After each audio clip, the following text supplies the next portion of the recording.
বন্ধুরা, তোমরা যদি কোনো শপ চালাও বা কোনো বিজনেস করো বা বিলিং শিখতে চাও, তাহলে আজকের এই ভিডিওটা তোমাদের জন্য কিন্তু মাস্ট। তো ভিডিওটা শেষ পর্যন্ত দেখো, তাহলে এই কোডিংটা সম্বন্ধে আহ, তোমরা একদম পুরো ডিটেলসে বুঝতে পারবে। তো welcome back to my channel cyber শিক্ষা। তো আজকের ভিডিওতে আমরা যেটা দেখব, কিভাবে পাইথনের কোডিং এর মাধ্যমে বিল বা ইনভয়েস জেনারেট করা যায়, যেটা রিয়েল শপ অফিস বিজনেসে ভীষণভাবে কাজে লাগে। তো আমরা কি বানাবো? প্রথমে প্রোগ্রামে যেটা আমরা করব সেটা হলো একটা প্রোডাক্ট প্রাইস নেব, কোয়ান্টিটি নেব, টোটাল অ্যামাউন্টটা ক্যালকুলেট করব, সিম্পল বিল জেনারেট করব। গ্রসারি শপ, রেস্টুরেন্ট, অফিস সব জায়গায় ইউজেবল। তো আমরা এই প্রোগ্রামটা অলরেডি আমি এখানে লিখে রেখেছি। এবার আমরা কি করব, লাইন বাই লাইন সেটাকে ডিটেলসে বুঝবো যে আমরা প্রোগ্রামটার মধ্যে কি কি কোড এখানে কেন লিখেছি, সেটা আমরা বুঝবো। তো প্রথমে দেখো, এখানে কিন্তু আমি যখন ফার্স্ট যেটা ইউজার থেকে ইনপুট নিচ্ছি প্রাইস এবং কোয়ান্টিটিটাকে, তো এখানে আমি একটা সিম্পল ভ্যারিয়েবল প্রাইস আর কোয়ান্টিটি দুটো ভ্যারিয়েবল ইউজ করেছি। একটাতে ফ্লোট ইউজ করেছি কারণ দাম আমার হচ্ছে ডেসিমেলও হতে পারে। আর সেকেন্ডলি তোমার যেটা আমি নেক্সট যেটা আমি ইউজ করেছি সেটা হলো কোয়ান্টিটি। কোয়ান্টিটি 1 2 3 4 5 এরকম হতে পারে, সেই জন্য এখানে আমি ইন্ট ইউজ করেছি। তো এটা এই পোর্শনটা হয়ে গেল। আমি কি ইউজার থেকে কিভাবে ইনপুট নিচ্ছি। তো সিম্পল প্রাইস ডেসিমাল হতে পারে, কোয়ান্টিটি হোল নাম্বার হতে পারে। এবার স্টেপ টুতে কি করছি, স্টেপ টুতে আমি দেখো এখানে total equals to price into quantity এটা করে নিচ্ছি। এটা করলে কি হচ্ছে, টোটাল ক্যালকুলেশনটা কিন্তু আমার বেরিয়ে আসছে, total equal to price into quantity. এটা একদম একটা কোড বিজনেস লজিক হিসাবে ইউজ হচ্ছে।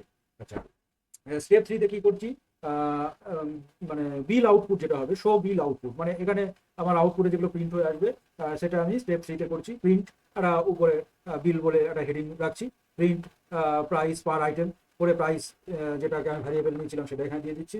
নেক্সট কি করছি, প্রিন্ট কোয়ান্টিটি, তারপরে কি করছি টোটাল অ্যামাউন্ট, যেটা আমার টোটাল বসে যাবে। তো এটা হয়ে গেল স্টেপ থ্রিতে। এবার কি স্টেপ ফোর করবো। এটা কি একটা একটা ডিসকাউন্ট হিসাবে এটা তোমরা তোমাদের যদি দরকার লাগে তো এইটা অপশনাল আর কি। মানে এটা ডিসকাউন্ট লজিক, বেসিক্যালি এটা একটা ডিসকাউন্ট লজিক, সেটা তোমরা চাইলে ইউজ করতে পারো, আর আদারওয়াইজ নাও ইউজ করতে পারো। যেহেতু আমরা প্রোগ্রামিংটাকে খুব বিস্তারিতভাবে শিখতে চাই বা কোডিংটাকে জানতে চাই, তো সেই জন্য এখানে আমি এটা একটা আলাদা অপশনাল পার্ট হিসাবে দেখাতে চেয়েছি।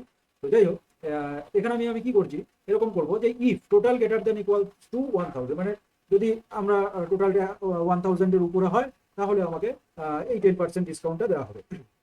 তো কি করছি, ডিসকাউন্ট বলে একটা ভ্যারিয়েবল নিচ্ছি, সেই ভ্যারিয়েবলে কি করছি টোটাল ইন্টু 0.10, তাতে আমার পার্সেন্টেজটা ক্যালকুলেটার বেরিয়ে আসবে। ফাইনাল অ্যামাউন্ট কি করছি, ফাইনাল আন্ডারস্কোর অ্যামাউন্ট, সেখানে আমরা কি করছি টোটাল মাইনাস ডিসকাউন্ট, তাহলে আমার ফাইনাল অ্যামাউন্টটা চলে আসবে। তারপরে কি করছি, প্রিন্ট ডিসকাউন্ট, ডিসকাউন্টটা প্রিন্ট করছি। এলস যদি না হয়, মানে 1000-এর নিচে হলো, তাহলে কি করবে, final amount equals to total, print করবে পেয়েবল অ্যামাউন্ট, তারপরে ফাইনাল অ্যামাউন্ট, এটা আমার প্রিন্টে চলে আসবে। তো এই ছিল আমার প্রোগ্রামিং এর ডিটেলটা। তো এবার কি করবো, আমরা এখানে প্রোগ্রামটাকে একবার রান করে পুরোটা দেখি ব্যাপারটা কি হচ্ছে। তো দেখো, আহ, এখানে, আচ্ছা আরেকবার রান করে নিই। এখানে এন্টার দ্য প্রাইস। তো ফার্স্ট আমি কি করছি, আমি দিয়ে দিলাম 155, দেন এন্টার করলাম, কোয়ান্টিটি দিয়ে দিলাম 6, এন্টার করলাম। তো দেখো এখানে বিল জেনারেটর কি করেছে, price per item 155, quantity 6, total amount 930, payable amount 9, মানে এই টাকাটা আমাকে দিতে হবে, বা আমি অ্যাজ এ শপার আমি এটা টাকাটা কাস্টমারের কাছ থেকে পাবো। এবার আমি যদি এটাকে আবার রান করি, করে আমি ওই যে চেকিংটা দিয়েছিলাম সেটা একটা নিয়ে দেখি, এখানে 250 দিলাম, এন্টার প্রোডাক্ট প্রাইস, কোয়ান্টিটি দিয়ে দিলাম ধরো 8, দিয়ে এন্টার প্রেস করছি।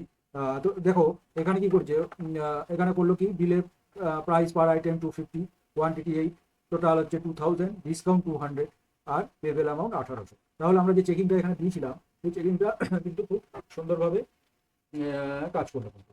তো আমরা আগে কি শিখলাম, বিজনেস ক্যালকুলেশন, এই কোডিং এর মাধ্যমে আমরা শিখলাম কি, বিজনেস ক্যালকুলেশন শিখলাম।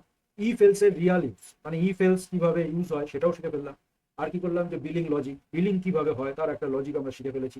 আর প্র্যাকটিক্যাল পাইথন স্কিল, মানে কোডিংটা কিভাবে লিখতে হয় বা কিভাবে আমরা করলাম, এই কোডিংটা এখানে কিন্তু ডিটেলসটা আমরা লিখেছি, এবং সেই ডিটেলসটা আমরা এখান থেকে পেয়ে যাবো। তো এগুলো সব জব প্লাস বিজনেস দুটোতেই কিন্তু কাজে লাগে। এই ছিল আজকের বিল জেনারেশনের কোডিং। তো নেক্সট ভিডিওতে আমরা যেটা বানাবো, GST bill generator in Python, মানে জিএসটি শুদ্ধ কিভাবে বিল জেনারেট করা হয় সেটা আমরা পাইথনে বানাবো, ট্যাক্স লজিক সহ। আর যদি তোমাদের ভিডিওটা ভালো লাগে এবং তোমরা যদি ভিডিওটাকে বুঝে থাকো, তাহলে অবশ্যই লাইক, সাবস্ক্রাইব এবং কমেন্টে লিখে দেবে বিল প্রোগ্রাম ডান। তো আজ এটুকুই, নেক্সট ভিডিওতে তোমাদের সাথে আবার দেখা হবে।